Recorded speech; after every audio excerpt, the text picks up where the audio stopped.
2016년 상연된 영화 중에서 우리 근처에 있는 마을 이름, 지방 이름을 딴 영화가 하나 있었습니다. 구성진 전라도 사투리가 아주 잘 보여졌던, 들려졌던 영화입니다. 혹시 기억나십니까? 예, 곡성.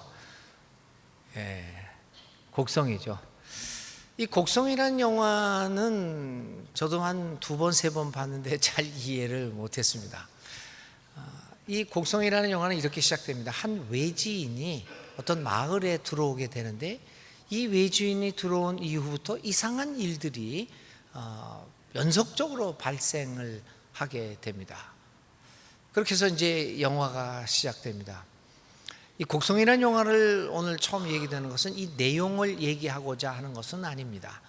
곡성이라는 영화는 이제 한 700만 명 정도의 관객을 불러 모았는데 재미있는 것은 이 영화가 끝나고 그 몇 년이 흐른 오늘날에도 이 영화의 결말이 뭐냐라고 하는 것에 대한 다양한 해석들이 있고 또 의견이 분분하다라고 하는 것입니다. 그런데 저는 이 곡성이라는 영화가 화제작이었음은 분명한데 그 내용에 대해서 말씀드리려고 하는 것이 아니라 이 영화에 나타났던 한 주인공의 대사 하나가 유행이 되었고 또 그 유행어가 오늘 우리들이 살아가고 있는 삶의 모습을 성찰하게 하는 중요한 의미를 지고 있었습니다. 그래서 그 대화를 소개해 보려고 합니다. 여러분 다 아는 내용들이죠. 마을에 발생한 의문의 사건 피해자들과 같은 증상을 보이는 한 여자아이가 나타납니다. 그 여자아이의 아버지는 주인공 중에 하나인 경찰관이었습니다. 근데 자기의 딸이 이 이상한 병을 앓기 시작했던 겁니다. 그래서 그 외지인을 의심하고 있던 이 경찰관 종구라고 하는 이 사람은 자기 딸이 그 외지인을 만났을 것이다. 그렇기 때문에 이렇게 이상한 현상들을 보이고 있을 것이다 라고 의심을 했습니다. 그래서 그 딸 효진이에게 너 이 아이를 그 외지인을 만난 적이 있느냐? 라고 하는 것을 묻습니다. 이렇게 묻습니다. 구성진 전라도 사투리인데 제가 한번 해보겠습니다. 이건 대사를 읽는 겁니다. 근데 재밌는 거는 일부 예배 때 이렇게 읽었는데 일부 예배 끝나고 교역자들끼리 이야기를 하는데 우리 정소진 목사님 그 앞에 말은 사투리를 하셨는데 뭐라고 했는지 못 알아들었습니다. 그러더라고요. 여러분 알아듣는 거 한번 보시죠. 제가 말을 잘못해서 그러는 것 같아요. 이 아버지가 딸에게 이렇게 얘기합니다. 아버지 경찰이요, 거짓말 하면 다 알아. 니 그 사람 만난 적 있지? 말해봐. 중요한 문제인게. 아무튼 안 웃는 거 보니까 이게 조금 이상하게 됐습니다. 하여튼 그렇게 이제 추궁을 합니다. 그러니까 이 딸이 아버지를 날카롭게 쳐다보며 쏘아댑니다. 무엇이 중요한디? 무엇이 중요하냐고? 무엇이 중요한지도 모르면서 이것도 안 됐구나. 네, 이거 제가 또 이렇게 너무 구성지게 하면 이거 안 되죠. 예. 무엇이 중요한디? 이 말이 우리의 가슴을 울립니다. 도대체 정말 우리 삶 중에서 무엇이 중요한지는 우리는 그거라도 알고 지금 살아가고 있는 건가요? 무엇이 중요한지 우리는 살아가고 있습니까? 우리가 살고 있는 세상은 굉장히 풍요롭습니다. 보는 것도 많고요, 듣는 것도 많고 경험하는 것도 엄청 많습니다. 그래서 할 일도 무척 많은 세상이기도 합니다. 요즘의 사람들은 옛날 사람과는 달리 하는 일들이 많습니다. 어린아이부터 시작해서 어르신에 이르기까지 다들 바쁘게 살아갑니다. 사람들을 만나기 위해서는 미리미리 약속을 잡아야 합니다. 스케줄표를 들여다보아야 합니다. 그렇지 않고 이런 걸 들여다보지 않고 덜컥 약속을 하고 나서는 난감해지는 경우가 한두 번도 아니기 때문입니다. 우리는 이처럼 할 일이 많은 세상을 살아가고 있습니다. 그런데 여러분, 우리가 하고 있는 그 많은 일들이 다 중요한 일입니까? 중요한 것이 뭔지는 알고 그 많은 일들을 하고 있는 것은 하고 있습니까? 뭐가 그리 중요해서 우리는 1초라도 아껴가면서 그 일들을 하고 있는 것일까요? 영화 곡성에서 경찰관의 딸 효진이가 자기 아버지에게 따지듯이 묻던 그 질문, 무엇이 중요한디?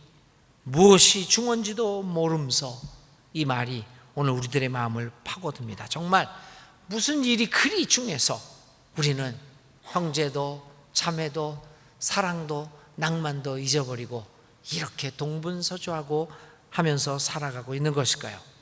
무엇이 중요한디? 라고 하는 곡성의 질문처럼 오늘 이 아침에도 예수님은 우리에게 묻습니다. 뭐가 그리 중요한 일이 있는가? 무엇이 너희들에게 유익하고 중요한 일인가? 우리에게 질문하고 있습니다. 이것이 오늘 우리가 다루고자 하는 예수님의 질문입니다. 늘 그러하듯이 예수님의 질문은 그냥 하늘에서 뚝 떨어진 질문이 아닙니다. 다 질문의 그 성경적 배경이 있습니다. 그래서 금년도 우리 목표가 예수님 따르기인데, 예수님 따르기 위해서 예수님이 우리에게 해주셨던 몇 가지 질문을 중심으로 해서 1년 동안 설교를 하고 있습니다.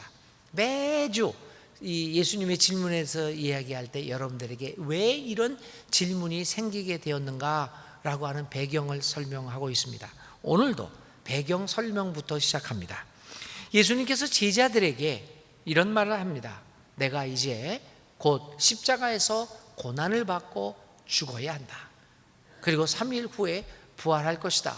이렇게 말씀을 합니다. 그 말을 들은 베드로가 강력하게 항변합니다. 안 됩니다. 예수님, 십자가에서 고난을 받을 수도 없고 더욱이 죽어서는 안 됩니다. 이렇게 항변을 합니다. 이 베드로를 비롯한 제자들이 예수님의 죽음을 받아들일 수 없는 것은 당연한 이치입니다. 왜냐하면 그들은 모든 것을 버리고 자기의 스승 예수를 따라갔기 때문입니다. 무엇인가를 바라보고 예수와 함께하면 무엇인가를 이룰 수 있다라고 생각하고 예수님을 따라갔는데 덜컥 그분이 나는 죽을 것이다. 얼마나 실망적인 이야기겠습니까? 그렇게 믿고 따라왔는데 갑자기 사라진다고 하는, 죽는다는 사실을 그 누가 쉽게 받아들일 수가 있겠습니까? 그래서 베드로는 강력하게 항의합니다. 안 됩니다. 베드로의 항의를 받은 예수님은 제자들에게 고난과 죽음을 회피하는 것은 하나님의 일을 생각하는 것이 아니라 사람의 일을 생각하는 것이다 라고 이야기하면서, 무릇 주님의 제자는 자기 자신을 부인하고 자기 십자가를 지고 나를 따라야 한다는 말씀을 줍니다. 그뿐만 아닙니다. 생명을 얻으려고 하는 사람은, 생명을 살려고 하는 사람은 죽을 것이고 생명을 버리려고 하는 사람은 오히려 살 것이다 라고 하는 이상야릇한 말씀을 남겨주십니다. 거기까지면 좋겠습니다. 이 말씀을 마치고 예수님이 오늘 질문을 한 겁니다. 천하를 얻고도 세상의 모든 것을 이룩하고도 생명을 잃으면 그것이 너희에게 무슨 이득이 있겠느냐, 이런 질문을 우리에게 해 주셨던 것입니다. 그런데 이 질문, 천하를 얻고도 생명을 잃으면 너희에게 무슨 이득이 있겠느냐라고 하는 예수님의 질문은 우리를 혼동되게 만듭니다. 이상야릇한 질문입니다. 사실 복음서에 나타난 예수님의 질문을 보면 참 질문이 이상합니다.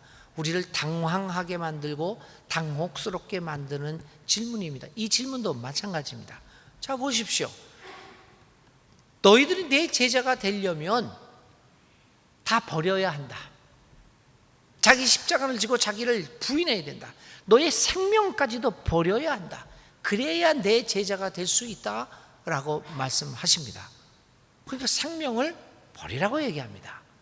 근데 이 마지막 질문에서는 모든 것을 이룩하였다고 하더라도 생명을 잃으면 그게 무슨 소용이 있느냐? 이게 도대체 뭐 하라는 겁니까? 생명을 버리라는 겁니까? 생명을 붙잡으라는 겁니까? 이상한 서로 모순되는 말씀을 하고 계십니다. 자, 이 말씀에 예수님의 이 질문은 어떤 의미를 가지고 있는 것일까요? 이 예수님의 질문을 의미를 알기 위해서 우리는 예수님 말씀하셨던 목숨, 생명이라고 하는 단어의 뜻을, 의미를 생각해 보아야 합니다. 오늘 본문에서 사용된 헬라어 단어, 이 목숨이라고 표현되는 헬라어 단어는 굉장히 다중적인 의미를 가지고 있는 단어입니다. 이럴 때 쓰면 이런 의미로, 저럴 때 쓰면 저런 의미로 사용되는 단어입니다. 그래서 어떤 때는 육체적인 목숨을 이야기할 때도 있고, 영적인 목숨을 얘기할 때도 있고, 심리적인 목숨을 얘기할 때도 있고, 다양한 의미를 가지고 있습니다. 그런데 오늘의 본문의 맥락에서 예수님께서 말씀하신 생명의 의미를 살펴보면, 예수님은 숨을 쉬고 있는 이 육체적인 목숨을 넘어서는 보다 근원적인 의미로서의 생명을 지칭하고 있습니다. 한마디로 참 생명, 바르게 살아가는 생명, 진짜 살아가는 것, 그것을 오늘 생명이라고 하는 단어를 통해서 하나님께서는, 예수님은 설명하고 있습니다. 여러분, 살아있다고 해서 살아있는 것은 아니지 않습니까? 숨 쉰다고 해서 다 살아있는 것은 아니지 않습니까? 저는 서울에 저희 장모님이 이제 올해 90세이십니다. 90세이신데요. 그러니까 언제 돌아가실지, 언제 병에 걸리실지 잘 모릅니다. 그러니까 지지난 달에 한 석 달 전에 제 아내하고 저하고 이 할머니, 90세 되신 어머니하고 건강보험공단을 갔습니다. 그래가지고 한 종이에 사인을 했습니다. 연명치료 거부 사인, 그거를 했어요. 저도 그거를 했습니다. 왜 했습니까? 이거를 연명하는 도구를 갖고 있어야만 살아가는 것은 생명이 아니다라는 생각 속에서 아마 그렇게 된 것이 아니겠습니까? 오늘 한국 분들 중에서 많은 분들이 연명치료 거부를 하지 않겠다라는 이렇게 서약서를 남깁니다. 다들 살아있다는 게 뭐냐라고 하는 것에 대한 질문을 하고 있는 겁니다. 며칠 전에 프랑스에서 한 법정에서 이 생명 연명치료 기구를 띄어라 라고 하는 판결이 나왔습니다. 그래서 30년인가요? 식물인간처럼 살아가고 있던 이 한 사람이 이걸 띄고 곧바로 세상을 떠났습니다. 10년 동안 재판이 있었던 거예요. 아들, 딸들은 이걸 띄어야 된다. 아버지 거 띄어야 된다. 또 한쪽 가족들은 아주 그 어머니하고 거기 어른들은 아주 독실한 가톨릭 신자였습니다. 안 된다. 그래가지고 그게 법정 시비가 돼서 10년 만에 판결이 나서 이제 그걸 띄게 만들었습니다. 법계에서도 다, 지금 한국 사회에서도 또 선진국에서도 이 치열한 논쟁들이 일어납니다. 존엄사, 안락사의 문제, 이런 문제들이 아주 심각하게 논의가 되고 있습니다. 이 종교 내에서도 불교, 특별히 우리 기독교에서도 이 안락사나 존엄사가 과연 성경적이냐 이런 거 가지고 우리가 논의를 많이 하고 있습니다. 이런 논의들은 모두가 우리가 이제 깨닫게 되는 겁니다. 목숨이란 뭐냐? 생명은 뭐냐? 오늘 주님께서 이 생명에 대한 문제들을 이야기하고 계십니다.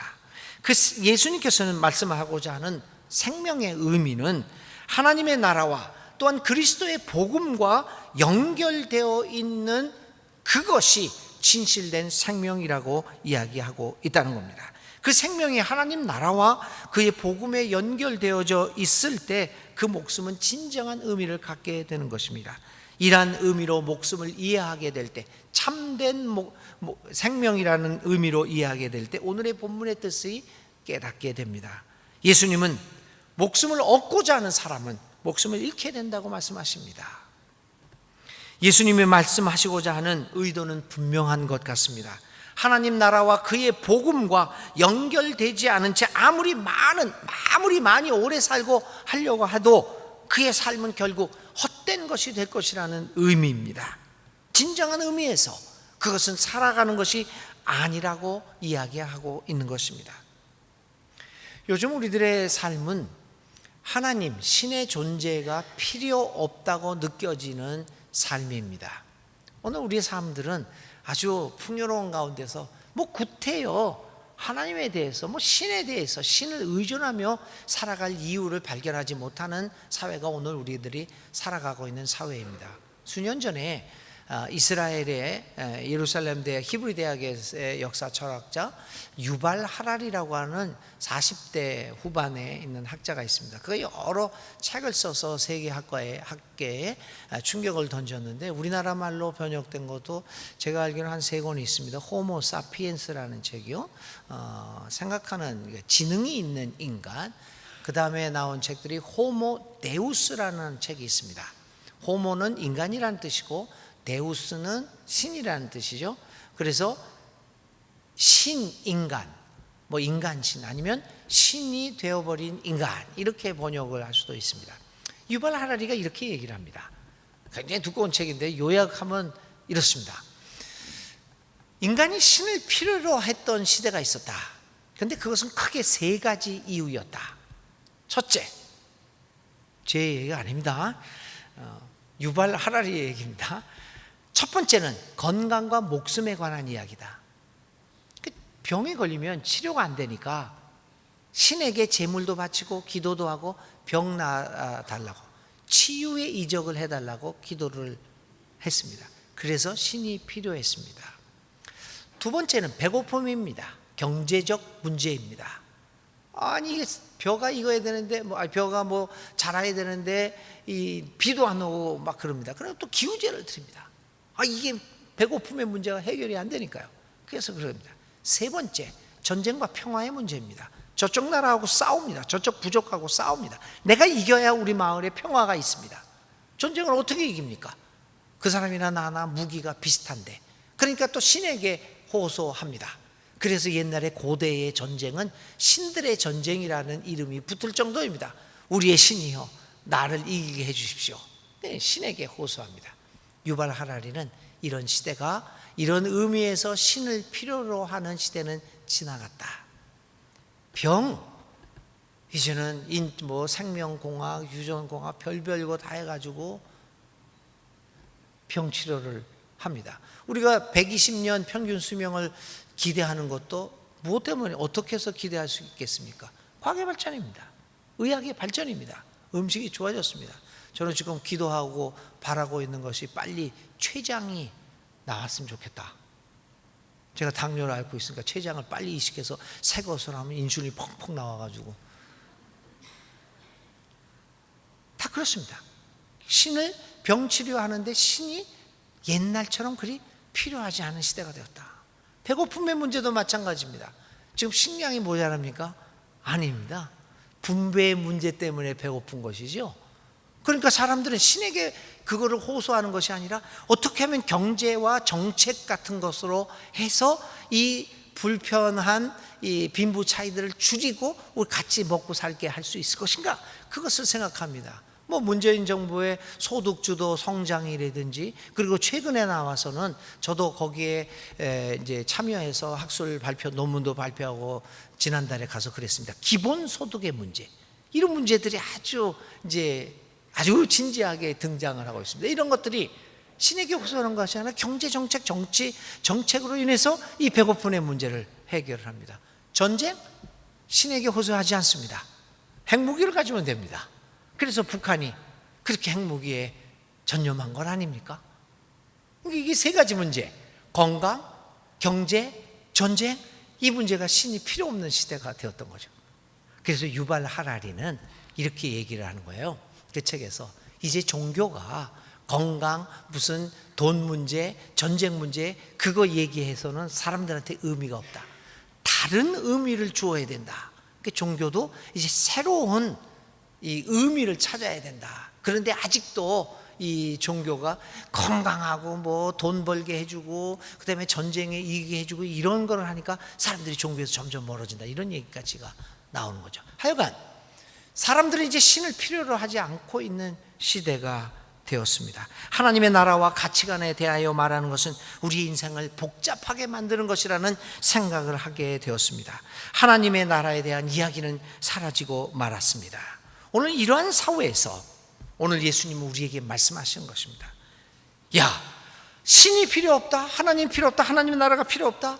너희들은 하나님 나라와 그의 복음과 연결되지 않는 삶을 추구하는데 그 삶이 결국에는 우리 모두를 사망의 길로 안내해 줄 것이다. 그래서 결국 목숨을 잃게 될 것이다. 이렇게 말씀하고 있습니다. 무엇이 중요합니까? 그냥 살아가는, 숨쉬는, 모든 풍요를 누리고 살아가는 이 목숨을 넘어서서 하나님 나라와 연결되어 있는, 하나님 나라의 가치관과 연결되어 있는 참다운 목숨이 오늘 우리에게 필요한 것입니다. 오늘 대한민국도 그렇지 않습니까? 우리는 1970년대 이후 50년 가까이 정신없이 앞만 보고 달려왔습니다. 사랑도, 우정도, 낭만도, 가족도 다 버리고 이것을 얻고자 그렇게 앞을 향해 달려왔습니다. 그런데 오늘 우리가 맞이하는 현실은 무엇입니까? 세계가 다 그렇죠. 뭐 경제 발전을 위해서 앞만 보고 나아갔는데 지금 오늘 우리가 당하고 있는 현실은 어떻습니까? 뭐 경제를 이루기 위해서 별별 걸 다 당하고 다 했는데 오늘 우리가 당하고 있는 현실은 지구 환경의 오염으로 말미암아 언제 어떻게 지구의 생명이 사라질지 모르는 위험에 처해 있습니다. 오늘 신문기사를 보니까요, 바다에 떠돌고 있는 플라스틱이 1억 5천만 톤이랍니다. 뭐 어떤 건지 상상이 안 됩니다. 미세 플라스틱은 말할 것도 없죠. 그렇게 신 없이 우리가 경제 발전을 이렇게 하고 우리를 잘 살게 되었다고 생명을 얻었다고 생각하는데 우리에게 돌아오는 것은 언제 망할지 모릅니다. 전쟁이요? 내가 힘을 길러서 신 없이 이 전쟁을 이겨서 평화를 이룩하겠다고 했던 인류가 오늘은 핵무기로 인해서 언제 어떻게 일순간에 사라질지도 모르는 위협 앞에 처해 있습니다. 우리는 생명을 얻고자 그렇게 했는데 오히려 우리는 망해가는 생명, 죽어가는 생명을 갖고 있습니다. 오늘 주님께서는 이야기합니다. 하나님 나라와 연결되지 않는 생명은 아무리 좋게 보이더라도 결국 너희들은 생명을 잃게 될 것이다. 하나님 나라와 상관없는 그 생명을 얻고자 하는 사람은 결국에는 생명을 잃을 것이라 말씀하고 있습니다. 주님께서는 계속해서 말씀하십니다. 복음을 위하여 목숨을 잃는 자는 목숨을 얻게 된다라고 얘기합니다. 아까는 목숨을 잃게 된다고 했는데 오늘은 지금은 목숨을 얻게 된다고 이야기합니다. 예수님의 말씀의 의도는 분명합니다. 거짓된 목숨, 하나님이 없는, 하나님 나라와 연결되지 않는 그 겉으로 풍요롭게 보이는 그 거짓 목숨을 버리는 사람만이 진정한 목숨을 얻게 된다는 의미입니다. 어찌 보면 세상의 이치는 매우 간단합니다. 병이나 혹은 그릇에 물 같은 액체를 넣어보면 액체가 그 그릇에 그 병에 가득 차기 위해서는 병 혹은 그릇을 차지하고 있던 공기가 빠져나가야 됩니다.